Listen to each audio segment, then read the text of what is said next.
This one manages to play around with nearly every like sci-fi space opera trope, and yet somehow still be not quite like anything I've ever read before. So suffice it to say, this was an entertaining ride.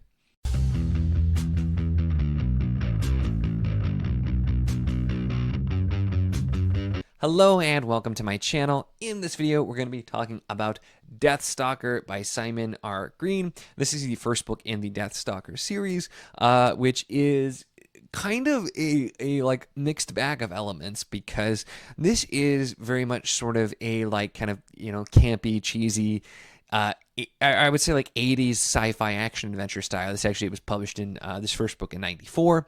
But, we have our main character, Owen Deathstalker, that among a slew of other kind of references to Star Wars and other things like that here.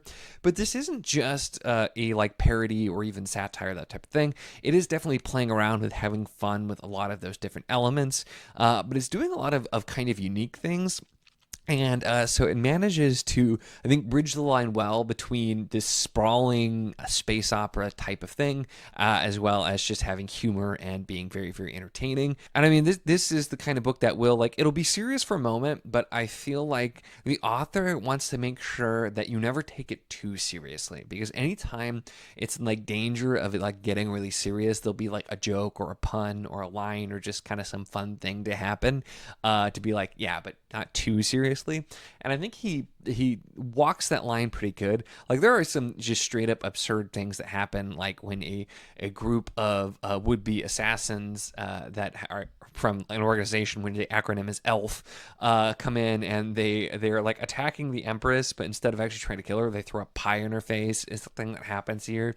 And so there's all kinds of ridiculous things, but it also is there's a lot of politics and factions and schemes and things going on here too. So you have like the silliness, you have the intrigue, and it's just kind of a mix, but it for the most part I think works pretty well.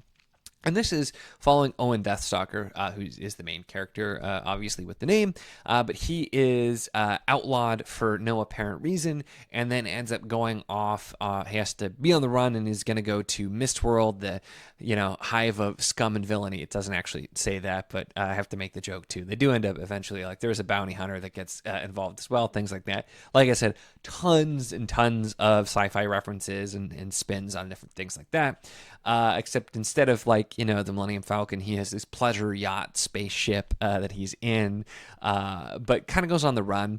And there's lots of bits where it's pushed into, because he uses a trope where his father had like left secret messages for him, and so he's kind of like following and doing what he's supposed to there. But it's just, you never quite know what to get. And I feel like I said, mostly this worked well, but there were just some like really random things.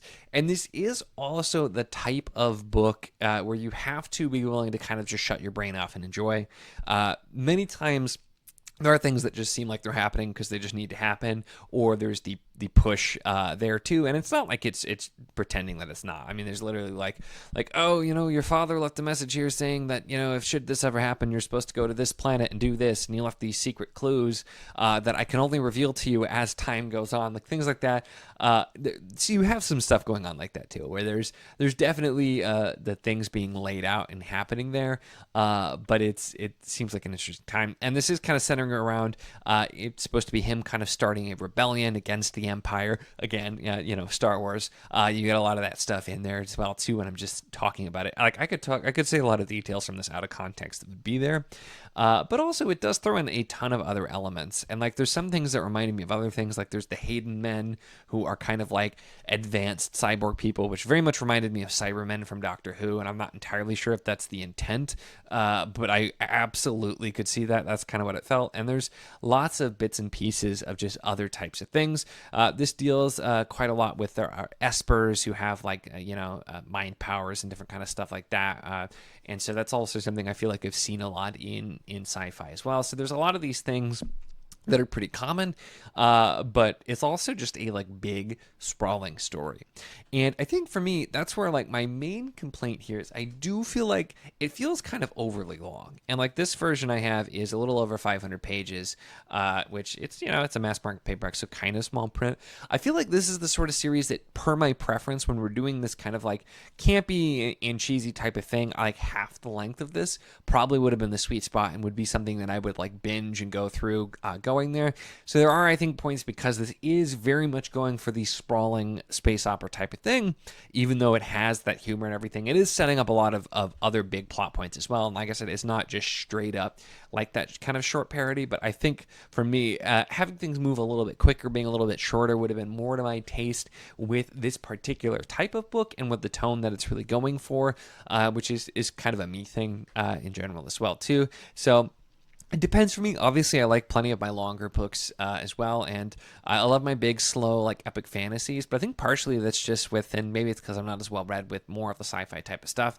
But with this type of sci-fi, it's just something that I think could have been a little bit shorter, and so that really was my main complaint. There were some parts that kind of felt a little bit slow, but at the same time, it was always entertaining. Like I said, anytime it felt like, oh, this is slowing down or we're gonna get serious, you get like some crazy pun or a different line there. And there's so many just weird elements, and there's so much that happens in this first book. There really is a lot packed in here, and there's like, I think there are quite a few books in this series too, so I can only imagine what really happens as you continue on, but there's quite a lot packed in here, and there's quite a lot more to come. But overall, I did find this to be a super interesting ride. And while I feel like too, just talking about like borrowed elements, because I recently talked about that with Sun Eater, where I just felt like for me there was way too many of just things I'd seen before. The funny thing is, this kept reminding me of Sun Eater because he uses so many of the same elements, and I don't think it's that Sun Eater was pulling from this specifically. I just think they both pull a ton from just general sci-fi stuff that's out, and so there's just so many things here. Like with the main character being the scion of a really important family, but kind of wanting to go a different direction than his father. There's all of the different mishaps ending up on this other planet. There is like a coliseum and gladiators in this as well, like there is over there. There's talks of these other alien species. There's talks of this ancient civilization that left artifacts that aren't really understood. There's so many really similar elements. But I feel like for me, when the tone I think is important, because with this being a little bit more of the like kind of, you know, campy, like I said, really like 80s sci-fi action comedy is what this gives me 100%. This is what it felt like to me.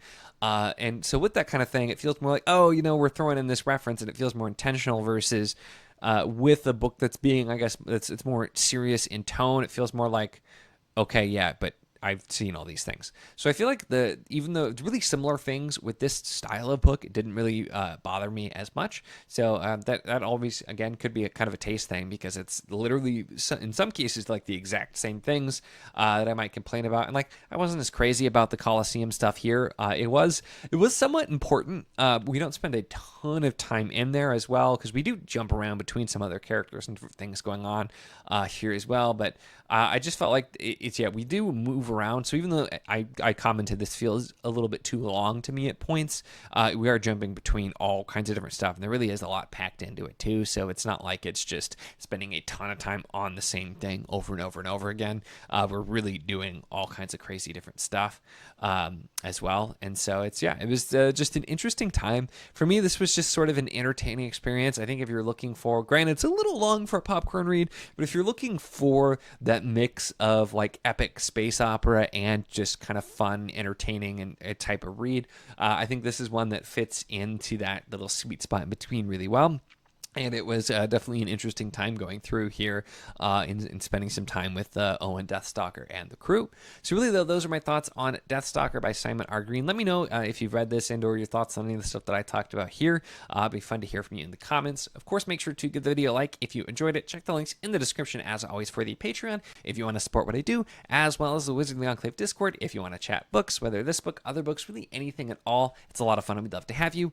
And of course, if you enjoy my content, make sure to subscribe.